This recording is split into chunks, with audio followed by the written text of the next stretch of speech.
বল করতাম, কিন্তু আপনি চাইলে এই মুহূর্তে বাড়িতে স্বর্গে পরিণত হয়ে যাবে। রম্ভার হাতের চাপে মোদের পেট আর সেই বেকাপে ঠোঁটে স্পর্শ করবে। দারুণ দারুণ হবে, দারুণ। সঙ্গে আপনাকে বিমোহিত করবে, ভালোবাসার নাচ গান আপনাকে একেবারে মুগ্ধ করে দেবে। সাথে মদের চেটা নিয়ে এসো। অর্ডার মাফিক নিয়ে এসেছি মেম সাহেব, just like a good girl. এবার এই পেকগুলো আমার বাচ্চাদের হাতে দিয়ে দাও। কিন্তু কোনো কিন্তু না, যাও, আমি যখন বলছি দিয়ে এসো, যাও বলছে।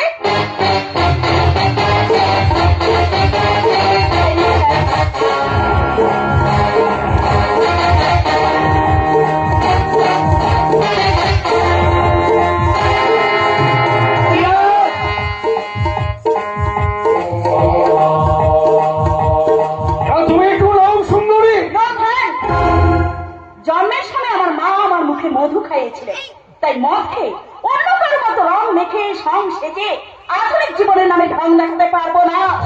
ও আইসি, তাহলে আমাদের সঙ্গে একটু নাচো গাও। নাচ গানের নামে দেহটাকে যারা নগ্ন করে নাচে সে মেয়ে আমি নয়। কারণ আমার দাদা আমাকে এই ওড়নাটা কিনে দিয়ে বলেছিলেন, ওরে বোন, বহু কষ্ট করে এই ওড়নাটা আমি তোর জন্য কিনে এনেছি, সেটা অন্য কারোর জন্য খুলে দিয়ে তুই নিজের ইজ্জতটাকে নষ্ট করিস না, করিস না, করিস না। তুই আমাকে ইনসাল্ট করছিস? আজ করে তোকে আমার মতো নাচতে হবে, গাইতে হবে, আনন্দ করতে হবে। তোমাদের আনন্দের মতো ভোগ, সেই ভোগের জন্য স্বামী সন্তানের প্রয়োজনে ঢাকে রাখা ঈশ্বরের সৃষ্টি নারী দেহটাকে নগ্ন করে তুমি এই কামাটা পশুদের উপহার দিয়ে আনন্দ পেতে পারো, কিন্তু এই সাথী তা পারবে না। Understand? I think you better understand. You understand? তোমার অবস্থা এবার আরো খারাপ হবে। সানা সুরালে তোমার কথা কিছু মনে করো না, আমি কালের বসি, আজ আমি নাচবো, গাইবো, আর ওকেও নাচাবো। আর সাথে নাচ, আমাদের সাথে নাচ, নাচ বলছে নাচ। ওকে আই মোহব্বত রঙ মিলাই দম দম দুবা দুবা দুবা দুবা দম দম দুবা দুবা দম দম দুবা দুবা দুবা দুবা দম দম দুবা দুবা আই মোহব্বত রঙ মিলাই দম দম দুবা দুবা দুবা দুবা দম দম দুবা দুবা দম দম দুবা দুবা দুবা দুবা দম দম দুবা দুবা मैं होश में आऊंगी तेरे इश्क में ना करेंगे, तेरे इश्क में ना करेंगे, तेरे इश्क में ना करेंगे, तेरे इश्क में ना करेंगे।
নাহলে দুটোকে প্রাণে মেরে ফেলবো। Out, I say get out from here. Relax, relax বয়।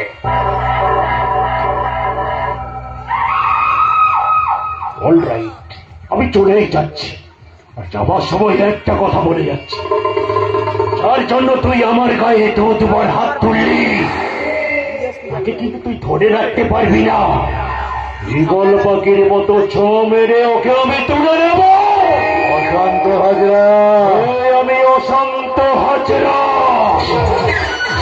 মানুষকে দিয়ে খেলতে পারি, তাকে দিয়ে তোর পাঁচরা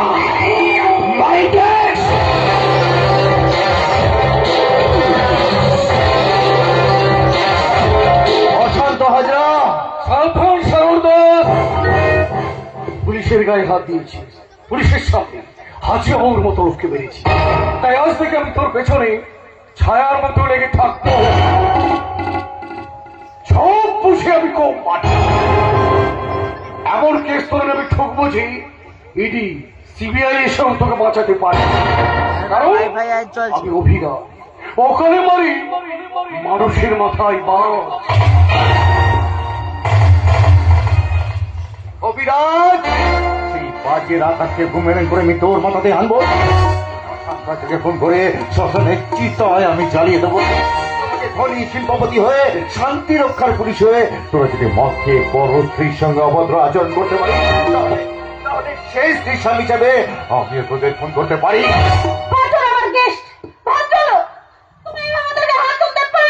কি বলে ওরা ওরা ভদ্রলোক? আরে যেসব ভদ্রলোকরা পরে সংসারে এসে মদ খেয়ে সেই ঘরের মা বোন বউদের নিয়ে টানা হেঁচড়া করে, তারা ভদ্রলোক। ছোট ভাইটা যেমন একটা অভদ্র, বড় ভাইটাও তেমন একটা উজলাস। ইচ্ছা করছে দুজনকে চোখে করে। এই শালা, আজ আমি তোকে মেরে ফেলবো।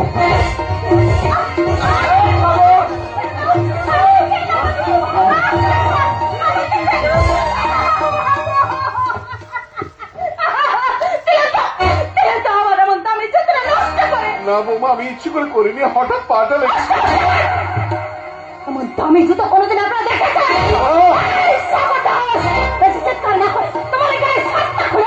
আমার এই জুতোটা পরিষ্কার করে দাও। আমি তোমার জুতো পরিষ্কার করবো।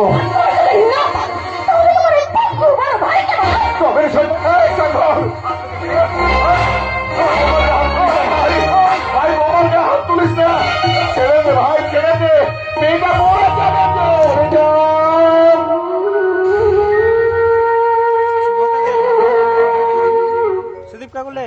ওরে চার, ওর মতো মেয়ের মরে যাওয়াই উচিত।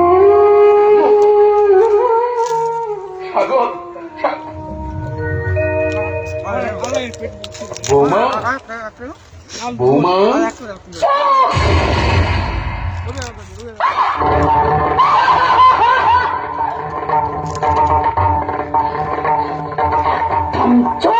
ভগবান, এখন আমি কি করবো?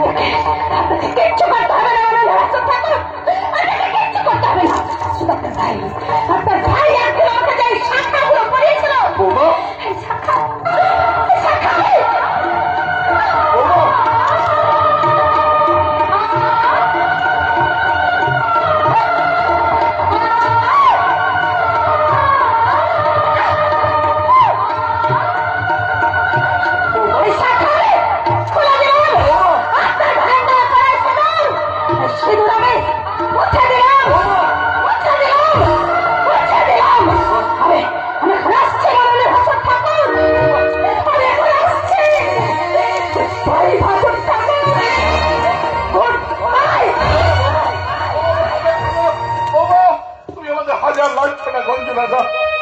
মুখ বুঝে সহ্য করবো। তোমার এত রাত্রে বাড়ি ছেড়ে চলে যেও না বৌমা। না না, যেভাবেই হোক বৌমাকে আমায় ফেরাতেই হবে। বৌমা, বৌমা,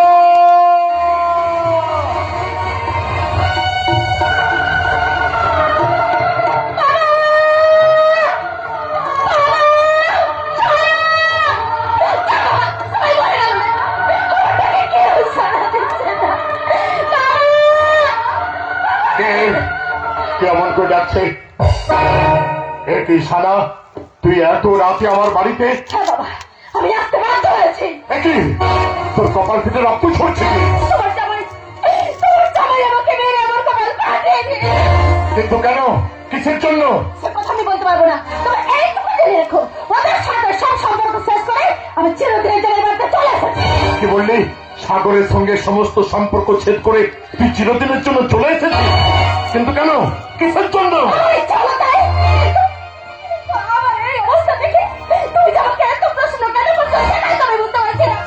তুই না বুঝতে পারলেও আমি তো বুঝতে পারি। স্বামী স্ত্রী মধুর সম্পর্কে চিট ধরলে স্নেহ ভালোবাসায় সেটা আবার সুন্দর হয়ে যায়। আমাকে আর বোঝাতে হবে না, তবে এইটুকু জেনে রেখো, এই বাড়িতে আমি আর কোনোদিন এখানে যাবো না। This is clear? Oh my God, এটি কি বলছিস? এত রাতে আমার বাড়িতে এসে অমন কথা তো তুই কোনোদিন বলিসনি, তাহলে আজ সাগর কি তোকে? আরে থাক থাক থাক আকাশ, প্রণাম করতে হবে না। তা কি হয়েছে বলো তো বাবা? কেন সানাই এত রাতে ঘর ছেড়ে চলে এসেছে? আকাশ চুপ করে থেকো না, আমি সত্যজিৎ রায় তোমাকে জিজ্ঞেস করছি, সাগরের সঙ্গে সানার। আপনি বলুন মিশন, আপনি বলুন, কোন সংসারে স্বামী স্ত্রীর মধ্যে মতান্তর হয় না?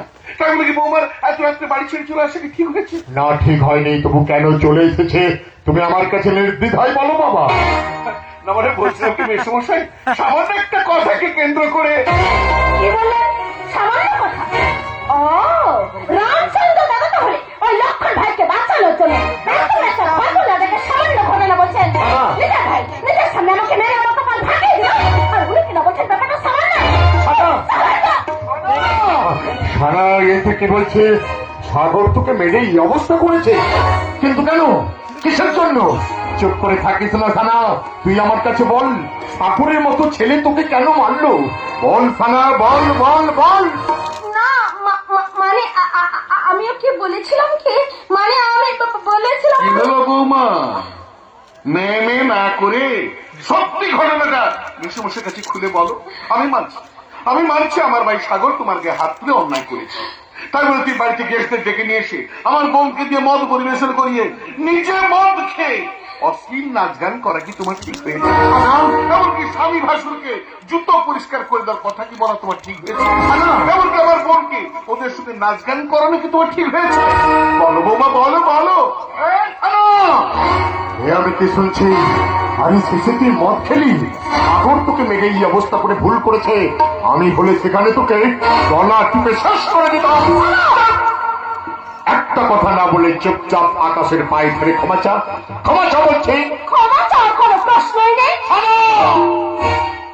থাক মেসমশাই, ওসবের কিছু প্রয়োজন নেই। আপনি শুধু বৌমাকে বলুন, বৌমা যেন আমার সঙ্গে বাড়ি ফিরে যায়, ব্যাস। ইম্পসিবল, আমি আর কোনোদিন এই বাড়িতে ফিরে যাবো না। বৌমা, আমি তোকে হাত জোর করে অনুরোধ করছি। পায়ে ধরলেও সেটা কোনোদিনই সম্ভব না। থাক মেসমশাই, আপনি বৌমাকে কিচ্ছু বলবেন না।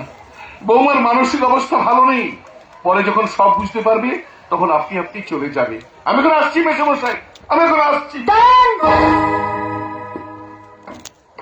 এখান থেকে বাড়ি ফিরে গিয়ে আপনার ভাইকে বলে দেবেন আগামী 2 দিনের মধ্যে ওর কাছে ডিভোর্স পেপার পৌঁছে যাবে, সে যেন তাদের সিগনেচারটা করে দেয়। সানা সানা, তোর কি মাথা খারাপ হয়ে গেছে?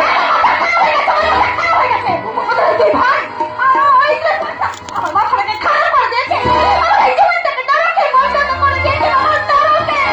আর তোর নিজের ইচ্ছায় বিয়ে করলে তোর জীবনটা স্বর্গে পরিণত হয়ে যেত। আরে স্বামী স্ত্রী মধুর স্বর্গকে জোর করে দুপায়ে ফেলে দিলে আপদে বিপদে তোর কাছে সাহায্য করার জন্য কেউ থাকবে না। কেউ না থাকলেও আমি একা একা ঠিক পথ চলতে পারবো, তবে অসভ্য ছেলে সাগরের সাথে আমি এক সংসারে থাকতে পারবো না। দিনের মধ্যে ওকে আমি ডিভোর্স করবই করবো। ওই কাজটা করলে তুই ভুল করবে বৌমা। বর্তমান সমাজে অনেক মানুষ তোমাকে আকাশের চাঁদ এনে দেবে বলে তোমার কাছ থেকে আকাশটাই ছিনিয়ে নেবে, সুখের স্বপ্ন দেখে তোমার সর্বস্ব লুট করবে। কিন্তু ডিভোর্স হয়ে যাওয়ার পর সামান্য সময়ের দায়িত্ব সবাই নিলেও সারা জীবনের দায়িত্ব স্বামী ছাড়া আর কেউ নিতে পারে না বৌমা, আর কেউ নিতে পারে না।